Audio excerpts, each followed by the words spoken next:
Hello viewers, welcome to colour change channel. இன்றைக்கி நம்ம வந்திருக்கிற பிளேஸ் பார்த்திங்கன்னா பாண்டிச்சேரி திண்டிவனம் தேசிய நெடுஞ்சாலையில் அமைந்திருக்கிற பஞ்சவடி அப்படின்ற ஊரில் இருக்க பஞ்சமுக ஆஞ்சநேயர் கோவில் வந்திருக்கோம். இங்கே பார்த்திங்கன்னா ஆஞ்சநேயர் ரொம்ப விஸ்வரூப தரிசனமாக அழகாக காட்சி தராரு. அது மட்டும் இல்லாமல் பார்த்திங்கன்னா இங்கே பெருமாள் அழகாக இங்கே ஒரு மூலஸ்தானம் வச்சுருக்காங்க. மத்திய திருப்பதி அப்படின்னு சொல்லி ஒரு மூலஸ்தானம் இங்கே புதுசாக அமைச்சு வச்சுருக்காங்க. பிரமாதமாக இருக்குது. பார்க்குறதுக்கு பார்த்திங்கன்னா திருப்பதி வெங்கடாஜலபதி மாதிரியே காட்சி தர்றாரு. வாங்க இப்போ நம்ம கோவில் சுற்றி பார்க்கலாம். நம்ம இன்னைக்கு பாண்டிச்சேரியிலேருந்து 10 கிலோமீட்டர் டிஸ்டன்ஸில் திண்டிவனம் பாண்டிச்சேரி ஹைவேல இருக்க பஞ்சவடி ஆஞ்சநேயர் கோவில் பற்றி தான் பார்க்க போகிறோம். இங்கே எப்படி போகிறது, என்ட்ரன்ஸ் டிக்கெட் எதுவும் இருக்கா, மேலும் இந்த கோவிலோட சிறப்புகள் பற்றியும் பார்க்கலாம் வாங்க. இந்த கோவிலுக்கு நீங்கள் வரணும்னா பாண்டிச்சேரி பஸ் ஸ்டாண்ட்லேருந்து திண்டிவனம் போகிற பஸ்ஸில் ஏறணும். ஆஞ்சநேயர் கோவில் வாசலிலேயே பஸ் ஸ்டாப் இருக்கு, அங்க நீங்க இறங்கிடலாம். சொந்த வாகனத்துல வரவங்களுக்கு இங்க நிறைய பார்க்கிங் வசதி இருக்கு. பார்க்கிங்கோ கோவில் உள்ள போறதுக்கோ எந்த கட்டணமும் கிடையாது. இது ஒரு தனியார் கோவில், அதாவது பஞ்சமுக ஸ்ரீ ஜெயமாருதி சேவா ட்ரஸ்ட் மூலியமா இயங்கக்கூடிய கோவில்.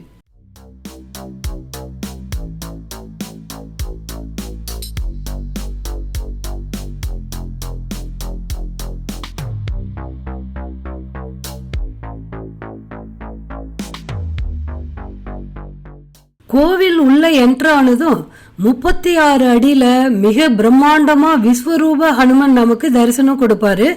இந்த கோவில் சமீபத்துல ஜூன் மாதம் 12ஆம் தேதி 2003 தான் கட்டப்பட்டு இருக்கு. இங்க முக்கியமா தரிசிக்க வேண்டிய 3 சன்னதி இருக்கு. ஒன்னு பஞ்சமுக ஆஞ்சநேயர் சன்னதி, 2வது ஸ்ரீ ராமரோட பட்டாபிஷேகம் சன்னதி, 3வது வலம்புரி மகா கணபதி சன்னதி. மேலும் இந்த கோவிலுக்கு சிறப்பூட்டும் வகையில 7 அடி கொண்ட திருப்பதி பெருமாள் சன்னதியும் இருக்கு. இந்த பெருமாள் சன்னதியை பார்த்துட்டு வரும்போது திருப்பதிக்கே சென்று பெருமாளை தரிசனம் செய்தது போல் உள்ளது. இந்த கோவில் இங்க ஏன் கட்டப்பட்டது, பஞ்சவடினா என்ன, பஞ்சமுக ஆஞ்சநேயரை கும்பிட்டா நமக்கு என்ன பலன், இப்படின்னு எல்லாத்தையும் நம்ம இப்போ பார்க்கலாம். வால்மீகி எழுதிய ராமாயணத்துல இந்த பஞ்சவடி என்ற இடத்தை குறிப்பிட்டு எழுதியிருப்பாரு. அவர் குறிப்பிட்ட பஞ்சவடி மகாராஷ்டிரால அமைந்திருக்கு. அதே போல தமிழ்நாட்டிலையும் இருக்கிறது தான் இந்த இடத்தோட சிறப்புன்னு சொல்லலாம். ராமாயணத்துல ராமர் ராவணனோட எல்லா படைகளையும் அழிச்சிட்டு மீண்டும் படையை திரட்டிட்டு வரும்படி ராவணனுக்கு சான்ஸ் கொடுப்பாரு.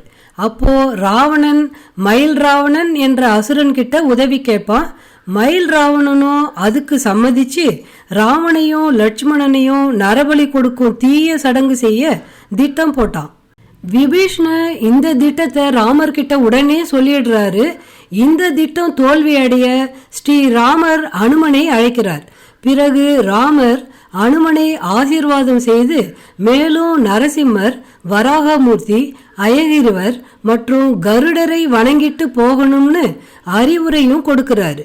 அதே போல அனுமனும் ராமர் சொன்ன 5 பேரையும் வணங்குறாரு. இதனால மகிழ்ச்சி அடைந்த ஐவரும் அவரவர் சக்திகளை அனுமனிடம் செலுத்தி அனுமன் விஸ்வரூபம் எடுக்க உதவி செய்யறாங்க. அதன் பிறகு மயில் ராவணனையும் அனுமன் வதம் பண்ணிடுறாரு. இப்படியாக இந்த தலத்துல நரசிம்மர், வராகமூர்த்தி, அயகிரிவர், கருடரோட முகம் கொண்ட பஞ்சமுக ஆஞ்சநேயராக விஸ்வரூபத்துல நமக்கு காட்சி கொடுக்கிறார். பஞ்ச என்றால் 5 என்று பொருள், வதி என்றால் ஆலமரம் என்று பொருள். ஒரு காலத்தில் இங்கு 5 ஆலமரம் கூடி இருந்ததால இங்க பஞ்சவடின்னு பெயர் வந்ததா சொல்லப்படுது. பஞ்சமுக ஆஞ்சநேயரை தரிசனம் செய்தா நம்ம வாழ்க்கையில கிடைக்க வேண்டிய எல்லா நன்மைகளும் கிடைக்கும். நரசிம்மர் அவதாரம் நமக்கு செல்வ செழிப்பை தரும். அயகிரிவர் அவதாரம் நல்ல அறிவை தரும். வராக அவதாரம் எந்த முயற்சியிலும் வெற்றி தரும். கருடன் தீய சக்தியிடம் இருந்து பாதுகாப்பு தரும். 5வதாக ஆஞ்சநேயர் தன்னோட குணத்தில் ஒன்றான பிறர்க்கு உதவி செய்யும் திறனை நமக்கு தருவார். பிறர்க்கு உதவும் போது நமக்கு மன அமைதியும் நிம்மதியும் கிடைக்கும். இந்த கோவில் அமைந்திருக்கிற இடமும் ரொம்பவே அமைதியா இருக்கும். அது மட்டும் இல்லாம ராமர் பாலம் கட்ட பயன்படுத்தின கல்லையும் நம்மளால பார்க்க முடியும். இந்த கோவிலுக்கு கண்டிப்பா எல்லோரும் வாங்க. பக்கத்திலேயே இரும்பை மகாகாளேஸ்வர் கோவில் இருக்கு, பார்த்துட்டு போங்க. அதோட வீடியோ நம்ம சேனல்ல போட்டிருக்கோம், செக் பண்ணி பாருங்க. இங்கு கட்டணம் செலுத்தி சிறப்பு பூஜைகளும் செய்யலாம். சாமிய தரிசனம் செய்துட்டு வெளியே வந்தா எப்போதுமே பிரசாதம் கொடுத்துட்டே இருப்பாங்க. மிஸ் பண்ணாம சாப்பிட்டு பாருங்க. இந்த வீடியோவை உங்களுக்கு தெரிஞ்ச அனுமன் பக்தர்களுக்கு ஷேர் பண்ணுங்க. நீங்க ஒரு அனுமர் பக்தர்னா ஜெய் ஹனுமான்னு கமெண்ட் பண்ணுங்க. இந்த வீடியோ உங்களுக்கு பிடிச்சிருந்தா லைக் பண்ணுங்க. பை விவர்.